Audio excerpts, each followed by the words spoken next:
Yo, so yun nga po guys, no, another day, another vlog ngayon at another project tayo ngayon for today's video. So yan nga guys, no.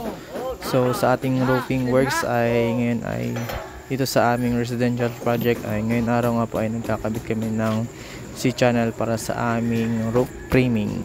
So yun nga po mga master, no, gumamit na pala kami dito ng C-channel dahil based dun sa aking design, mas maganda siya at mas matibay at mas makakatipid tayo sa space ng ating trusses.